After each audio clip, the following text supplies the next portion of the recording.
We're going to begin by closing your eyes, or find a focal point and allow your vision to go softly out of focus. Focus on your breathing. Become aware of the ebb and flow in and out of your body.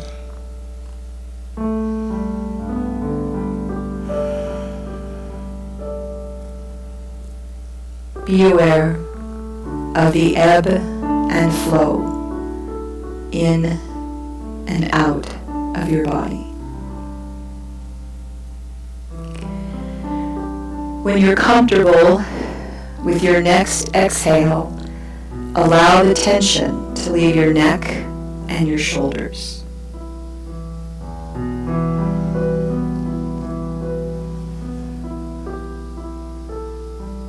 On your next exhale, settle into your seat more comfortably and relax your arms and your hands.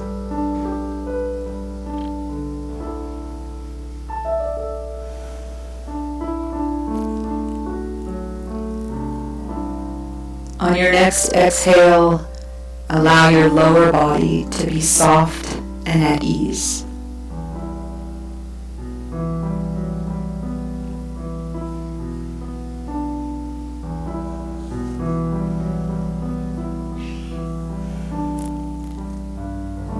On your next exhale, invite your attention to move to your heart space.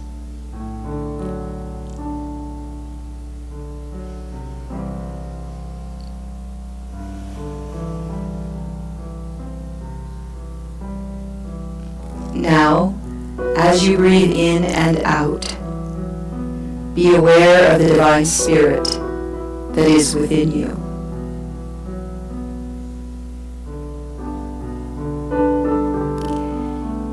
Hear and feel the words from Cecilia Farron's song, Beyond All Space and Time. As you listen, feel within your body where the blessing lands.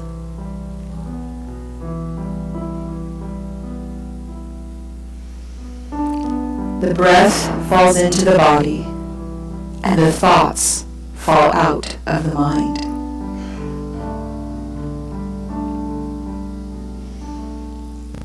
The breath falls into the body, and the thoughts fall out of the mind, and the ancient ones come to heal us beyond all space and time.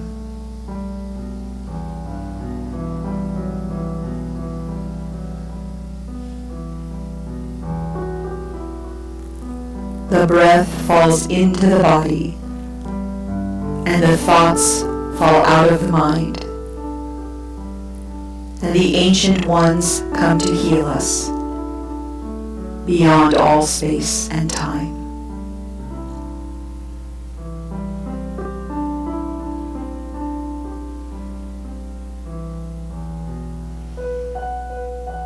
Beyond all space and time. Beyond all space and time. The ancient ones come to heal us beyond all space and time.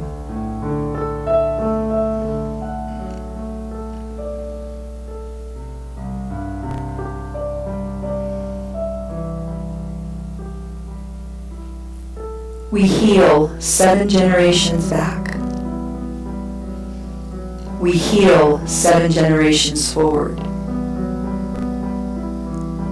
We heal beyond the fear of death, and we heal beyond all wounds.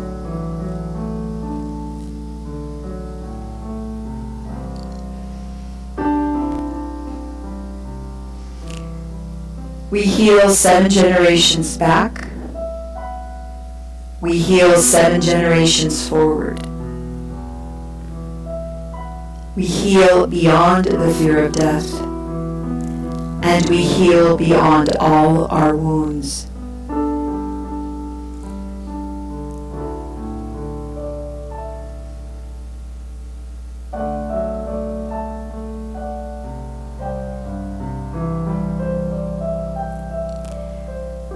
beyond all space and time. Beyond all space and time, the ancient ones come to heal us. Beyond all space and time. We heal 7 generations back. We heal 7 generations forward. We heal beyond the fear of death. And we heal beyond all our wounds.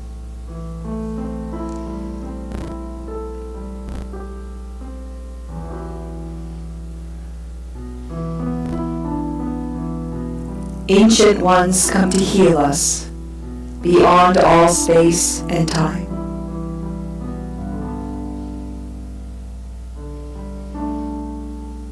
The breath falls into the body, and the thoughts fall out of the mind, and we are healed beyond all our wounds. We are healed beyond all wounds, beyond all space and time. We are healed.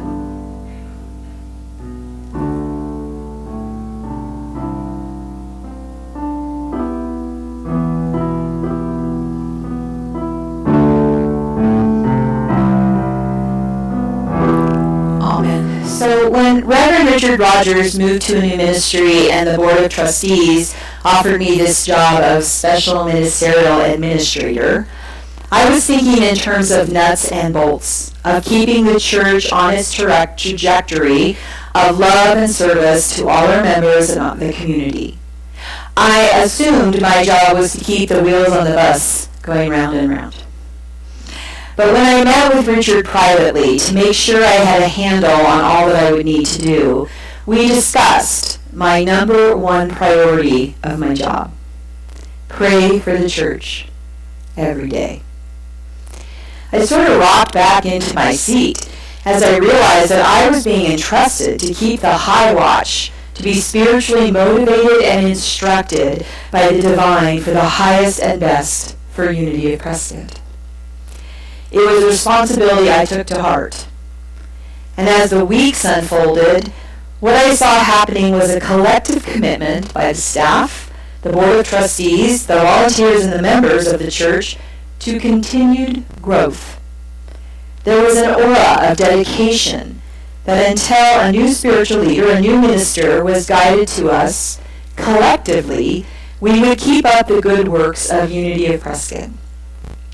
This made my job both easier and harder. What I discovered was that while many folks were leaning into this creative process of becoming with enthusiasm and excitement, there was also an undertow of fear and a desire to keep the status quo. When I say the creative process, I'm talking about our unity belief and practice that using our thoughts and emotions to bring about divine love and the highest and best to our current situation, to our lives, and to our community. It is the belief and practice that we can make manifest the divine plan of being and living in higher consciousness. Heady stuff, to be sure, but honestly, I am watching it happen right before my very eyes. During our July 19th honoring a year of prayer, I watched people go into the education building and experience the building as it is today, in this present moment. I watched them willingly set aside memories and past beliefs to work together toward a vision for the future. At the same time, I am witnessing enthusiasm and excitement for other new projects and new horizons for our future, and the undertow of fear and keeping things as they always have been is sending ripples of opposition. Where does the fear come from, and what does it represent? Honestly, I'm not sure. There is definitely a fear of losing how it used to be. There seemed to be some fear of an attachment to an unwanted outcome. There are underlying anxieties and fears of how the world is changing and what's coming next. This feels so alien and counterintuitive to many people. Look at the tradition of weekly Sunday school. For many of us, that was always the lifeblood of the church for young families. But what we have discovered in 2025, and what is true all across the country in all denominations, is that what young families want is time together. Youth and family events where parents and children are together, experiencing something together, is a much larger draw. Weekend activities have changed dramatically. There was time when Sunday was held as sacred, and nothing was planned on a Sunday except for church activities. But that commitment has gone the way of the dodo. Team sports, school activities and events, and even community-wide activities are now taking over Sundays. Weekends for young families are filled with scheduled sports, special events, visiting relatives, or even getting away for a family time of R&R. In divorced families, it's even harder. If you only see your children every other weekend, you want to spend time doing something together. Priorities have shifted, and desires of how to be spiritual as a family have dramatically changed. There is another place where I often feel the undertow of fear and resistance. This anxiety or fear is driven by the sheer stubbornness of, I want it the way it used to be. I want the good old days back. In response to all of this, my morning prayer question has become, how do we move as one into the next phase of the life of the church? How do we appreciate all that came before and, with clear eyes, acknowledge the reality of now, the present moment, so we can all move together in love? I sought the wisdom of different types of experts, people who understood more completely the co-creative process and how to lead in ourselves and others into the highest and best, especially how to do that for an organization. To that end, I've been reading a lot about the rhythm of the creative process. Here we are at a crossroads in the life of our church. We're preparing to move into a new phase of our collective spiritual consciousness and purpose. There feels like there's a lot of forward movement on the cusp of being birthed. But I really don't want the pain and confusion of a breech birth. Moving into the future but going forward and pulling the rest of the body along is not ideal. I learned from various spiritual communities, especially those of native peoples who live closer to the earth.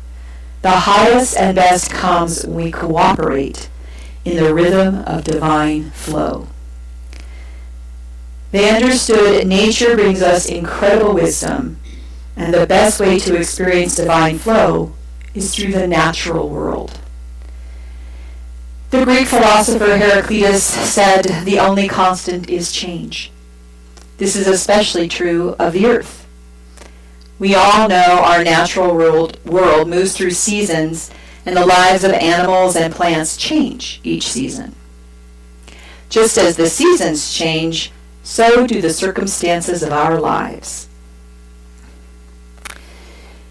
This season, autumn, is part of life's inherent rhythm and an important part of the creative process. Autumn gives us an opportunity to embrace transition with faith, hope, and a quiet sense of renewal. Bring to mind all you know about autumn. Nights get cooler. The colors change from green fields to the autumnal golds, wheat brown, rust orange, and red. Most notably, leaves fall from the trees. This is our reminder of impermanence. Life is constant change. This is a process of letting go of what will no longer serve the tree in the next season. For the life of the tree, it's not just about survival, but the tree sheds what it doesn't need in order to thrive. Maintaining mature leaves will not help the tree. in the next phase of life. Autumn's transformative energy supports us in shedding what's outdated and embracing new ways of being. Is it a dynamic process that keeps us in the flow of moving forward toward our highest and best? For example, as the weather turns colder, I get out my fall and winter clothes. As I unpack these clothes, I'm always amazed at what I saved from the year before. I packed away shirts and sweaters that are faded, have holes in them, out of shape, and the wrong size. And I think to myself, why did you save this? The simple answer, I wasn't ready to let it go. Some of my clothes hold good memories or remind me of a special occasion. Some of those old and faded clothes are super comfortable, and I feel safe in them. But a year later, as I look at these same garments, I realize that my life has moved on, and it's time to let these things go. Do you hold on to things? Do you hold on to relationships, beliefs, experiences, dreams even, that may have served their purpose, but now weigh you down? Autumn reminds us of the liberating act of letting go so we can create space for new possibilities and growth. In 2017, Swedish author Margaretas Magnusson's book, The Gentle Art of Swedish Death Cleaning, How to Free Yourself and Your Family of a Lifetime of Clutter, took the world by storm. In her guide, she urges anyone over 65 to declutter your life. It never hurts to declutter, especially because decluttering is a great stress reliever. But based on the book, there are now lists of what you can let go of by the decades in your life, starting in your 20s. If you didn't read Magnusson's book, you may know about Marie Kondo's book, Life-Changing Magic of Tidying Up, the Japanese art of decluttering and organizing. Who tried her method of keeping only things that brought you joy?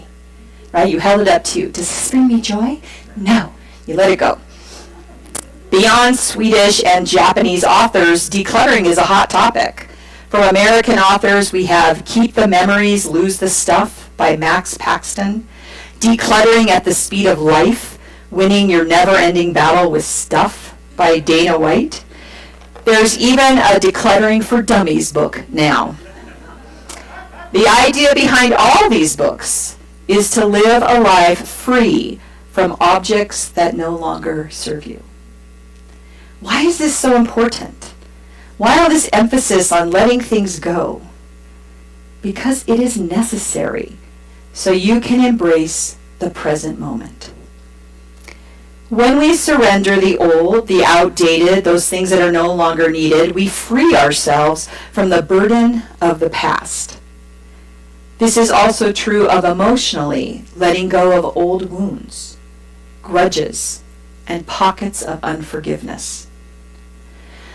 Autumn reminds us to reflect on our behavior patterns, strongly held opinions, restricting beliefs, and demeaning self-talk.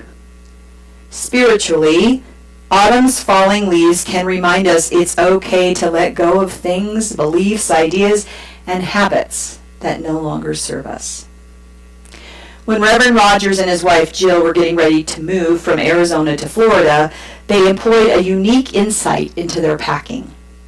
As they looked around their house at all they had to pack, they began asking this question: is this part of our past or part of our future? It helped them to shed many, many items that held sentimental value and attachment, but they knew were not part of their calling into a new ministry. Is this part of our past, or is this part of our future? That is an excellent question to ask. It's an excellent question for us to ask as a church as we look at our programs and structure. Is this part of our past, or is this part of our future? There is more to autumn than letting go. Autumn is also the time of harvesting and Thanksgiving. Tonight we are going to experience a full moon called the corn moon. People in Europe, Africa, Asia, and Australia will get to experience a total lunar eclipse tonight. We won't be able to see it, but we might see a bright orange or golden glow as the sun's light reflects off the moon. Historically, the practical significance of the corn moon is its bright light allowed farmers to work late into the night, harvesting. This brought greater thanksgiving for abundance. Indeed, harvesting and thanksgiving seems to go hand in hand. Some Wicca communities and some First Nation peoples' traditions of the corn moon is to take stock of what you've accomplished in this past year, to gather what you need to prepare for the next season in ceremony. It's a time of reflection and joy. It is a time of savoring what has gone before while preparing for what is next. As spiritual people, it is a time for us at Unity to look at our own personal growth, the insights cultivated throughout the year, and the wisdom that we have gained. It is time to celebrate and be thankful for our current life. I highly recommend that you take some time tonight to do just that. I often relate to Gretchen Rubin's statement, "The days are long, but the years are short." While there is much to do, to finish, to remember, appointments to keep each day, I often marvel when I hear folks say, "How can it be September already? What happened to August? Where'd the summer go?" Right? While the world seems to be moving faster and faster, it's really important to give yourself permission for a time out. Consciously making time to reflect impacts not just our emotions or the ability to settle the mind, but it also impacts the soul. Periods for conscious reflection give our minds time to catch up to our souls and to our spiritual space. Staring up at the moon or stargazing with no preconceived agenda has the power to open up feelings of oneness with all that is in the universe. It has the power to move the mind away from your current circumstances and open your mind and heart to know possibilities and new directions for your future. It's a great time to feel your place within the whole and bask in wonder and awe. Tonight, under the corn moon, is a wonderful opportunity for additional spiritual renewal. Autumn provides us with another opportunity for spiritual renewal, and that is the form of Thanksgiving. Many countries around the world celebrate some form of Thanksgiving around the harvest time. This is part of the organic cycle inherent in nature. With the gathering of the harvest come feelings of abundance and gratitude for that abundance. Thanksgiving is a spiritual practice as it lifts our consciousness away from fear and lack and into blessings and renewal. I love our church's tradition of Thanksgiving potluck on Thanksgiving Day. The energy in the room is palpable as loving kindness flows out to each and every person. It has always been a lift to my spirit. My mother Barbara looks forward to it because she loves potluck. It's not that my cooking is bad, but my repertoire is limited. Mom doesn't need a lot to eat. She just enjoys a little bit of everything. Mostly she enjoys the company. This is true whether we come to the church or accept an invitation to someone's house. Thanksgiving is definitely a time to enjoy our connection with other souls. We can feel and express our gratitude for friendship and camaraderie with all those we hold dear. My mom also tries to practice Thanksgiving throughout the year. She likes to send thank you notes to people for their thoughtfulness and expressions of care and love. I think we can all agree that it is so nice to get something in the mail that is not a bill. This is part of her spiritual practice, to keep gratitude foremost in her heart. She gives thanks for all she has been given. It uplifts her heart and keeps her grounded in the present moment. The cards she sends often bring the recipients some unexpected joy, too. The gifts of autumn are many. Autumn is the spiritual symbol for change, transition, and renewal, as expressed in the change of weather and the falling leaves. As said previously, the falling leaves are a reminder of our impermanence. Life is in constant change. There is some part of welcoming newness and change that sometimes gets overlooked, and I think it involves our highest level of consciousness. As we invite letting go and accepting change, the hardest mental shift is to let go of the need to know and control the outcome of what is coming. Yes, perhaps the hardest part of change and renewal is letting go of the result. This is true for people, but it's also true for institutions. As I said earlier, it feels to me like we are at a crossroads in the life of the church. We're preparing to move into a new phase of our collective spiritual consciousness and purpose.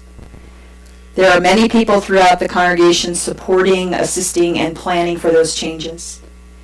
Even as we're leaning into the creative process of becoming with enthusiasm and excitement, it is still scary to leap into the unknown without being able to see exactly where we're going to land. I frequently witness the openness and willingness of many to embrace fresh perspectives and possibilities.